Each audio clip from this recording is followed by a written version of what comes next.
Hey everyone, it's Jess. Today I'm going to be talking to you all about getting into grad school with a low GRE. It's application season, so I know people are getting their packets together, getting those letter of recommendations worked out. And I know it's a lot of anxiety that's coming with that, and especially if you have a lower GRE, kind of like what I did, you're really like, oh my gosh, do I even really have a chance to get in?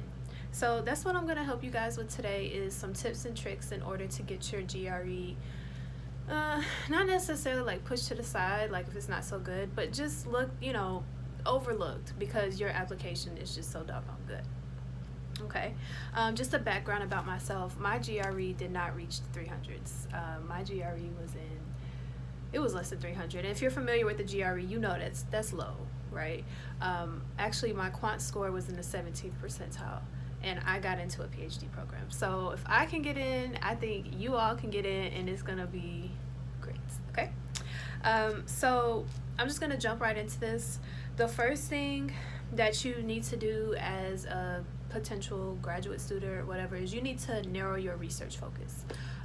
Really think about what it is that you want to research. What is it that you want to see done? And it can change. It's going to change when you get into the grad program, but you really need to narrow it out, because this is going to help you choose the professor, choose the school, and it's also going to help with not being too general, which can be looked at downly. If people see that you are, say this, you're just all over the place, they're gonna be like, she's not really, or he's not really into what I'm doing, why should I give them a chance? You're gonna be with this professor for 5 years, so you really need to make sure that your needs align with this researcher, and that you guys have some sort of interest in something that you really like, so you all can continue going throughout those years, and you can develop and graduate and finish. So yeah, that's the first thing. The second thing is to research the professor and the program. So look at their interests, get to know their work, importantly get to know their current work. A lot of professors start out researching this, and then they end up doing something completely different later. So you want to make sure oh, I'm interested in ABC, how do I line up with this professor? And I see they did this, I see they did some work on this before. So for instance, my research is on colorism.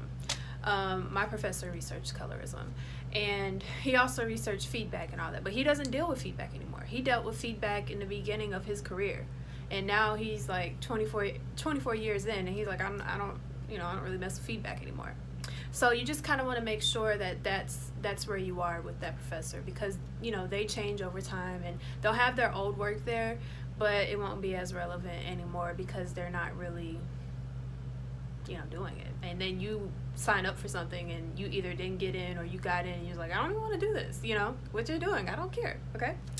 The next thing you want to do is about the professor is email their professor and just ask them 2 questions. And of course you make it nice, and please be very cognizant of what you're saying to these professors, because professors do keep that in mind. They are very busy, so don't make it long. Don't give them a story. Just keep it short and sweet, probably 3 or 4 sentences. And what you want to say in that is what the basics, and what you want to what current research do you have going on in the lab. That will let you know about the relevance to your research, and okay, this is what I'm studying. Is he or is she studying that right now? The next thing you want to know is, are you accepting students? You don't want to apply to a program and they're not accepting students, or that professor isn't accepting students, because that would be a waste of your money and a waste of your time. So you want to ask them, what research are you looking at, and are you accepting students right now?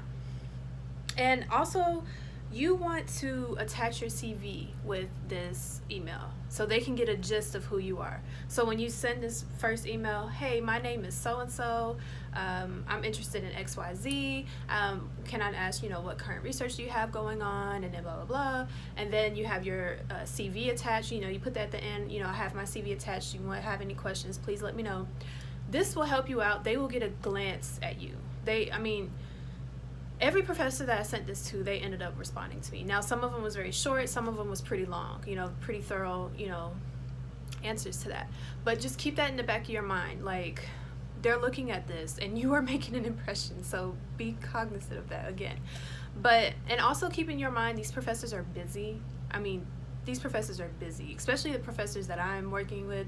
Well, the professor I'm working with, he's like all over the place. So you have to give people a chance to respond. There was one professor that didn't get back to me till like 3 weeks later, and they were very, they were excited that I emailed them. It wasn't like something like, oh, okay, yes, I'm accepting students, apply. It was like, hey, yeah, sorry I couldn't get back to you earlier, blah, blah, blah, blah, blah, blah, blah, blah, blah.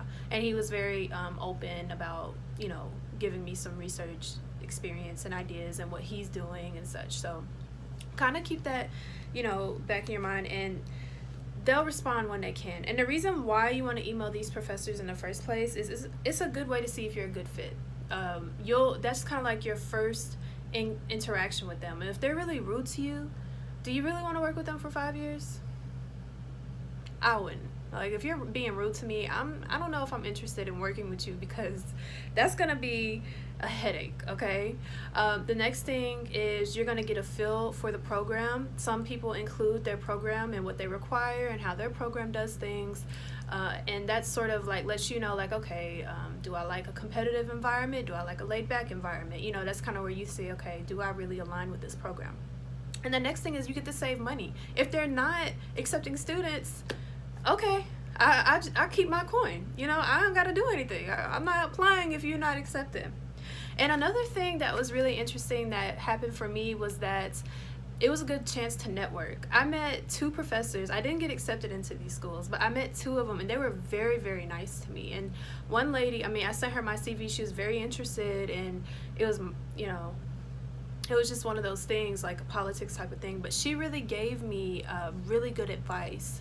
And she was like, when you get accepted, because she, for whatever reason, she was like, when you get accepted, you'll be able to research with me. She was like, research with me when you get accepted. I want to get to, you seem very good at what you're doing, blah, blah, blah, blah.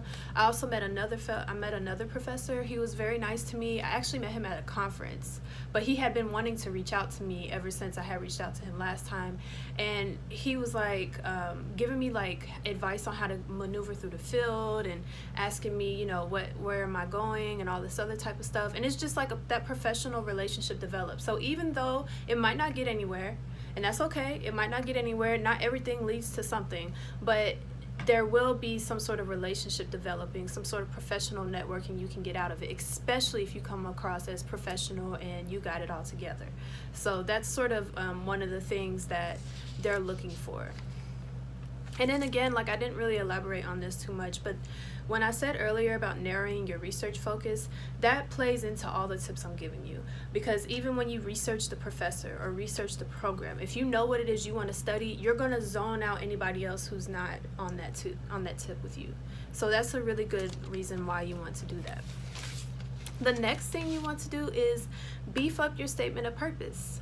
Start this early because you're going to have to write, rewrite. We're in October right now. You can still do that. If you have a professor that you're really close to, I would definitely advise you to get them to read it. I had like 3 professors read my statement of purpose, and I also had some students that graduated from my program read my statement of purpose, because I was like, I need to make sure like my points are being conveyed correctly and they're given out to how they need to be given out, because I'm like, I don't want this, and let me tell you, my first draft, I went into this life story about myself. My first 2 paragraphs were life stories. Do not do that.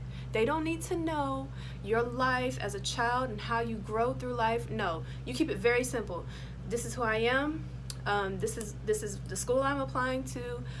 This is the research related I have. This is what I'm interested in, and then kind of dive into like what you've done with that research interest. You don't want to just dive into it, dive into your lifestyle. They don't really care about that. They need it to be research relevant, or I don't know, school relevant and such like that.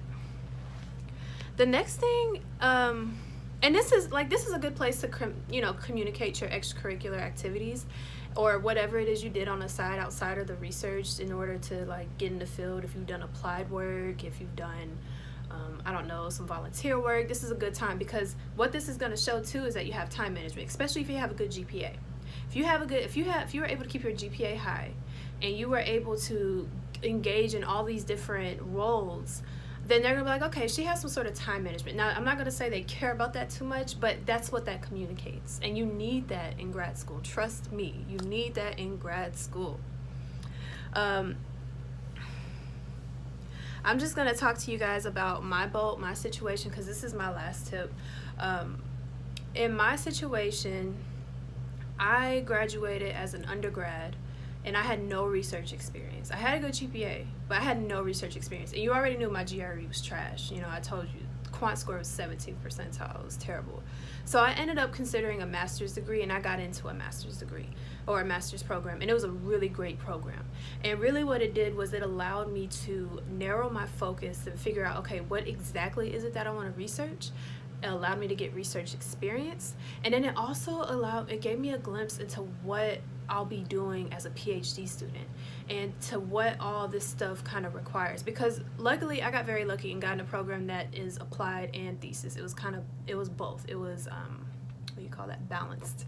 So I was very excited about that, and I was able to get all this information and all this good experience and apply that, and that just boosted, I'm telling you guys, boosted my application, because I did really good in the graduate program. I didn't just go in there and did bad. I did really good, and I knew I was going to go PhD, so I made sure I got my thesis done, and that's kind of how I got into my PhD program, to the point where they kind of just moved my GRE on the side. And let me tell you, I didn't elaborate on this earlier about that connection with reaching out to professors. I had a friend who also went through a master's program, and she reached out to a professor and asked if she was accepting students. This professor said, no, you know, I have a student coming in, but their research really aligned very well. And so she said, no, I have another student coming in, I won't be able to accept you. So she was like, but you should still apply, there's somebody else that's doing something similar to me. So she started the application. She didn't finish it. Come December, she got a phone call from that professor asking her, will you come interview with me? Because apparently that stuff with that other student fell through. So you never know what's going on in a professor's life or at the school. You just don't know. It kind of is like a crapshoot. You just don't know. But that doesn't mean it's working against you. So, and she's actually attending that program, full funding. So you just don't know. You just want to keep your eyes open, and that's another reason why you want to make sure you choose a professor where your needs really, like your research interest really meets theirs. Me and my professor, our research interests were like that. Her and her professor like that. And then my other friend that got into grad school, his and his professor are like this. So you really, really, really make sure that you know what it is you want to get into, because that's really going to set the stage for you. That's going to help you developing relationships, and that might even get you in the door, like just by having that same research experience. And that's to the point where your GRE gets thrown out the door. So that's sort of my tips. My very last tip is to be optimistic. I applied 2 times, and then the second time I got into my master's program. The first time I didn't apply to any master's because I was like, I'm only going PhD, and that, you know, reality struck me. But then the second time I applied to my master's program, and I got in and got all the information. And then this was my 3rd time, and I got into this school. So don't be discouraged. You'll figure something out. I also want to say, I know that I said that was my last tip, but I have to let you guys know this too.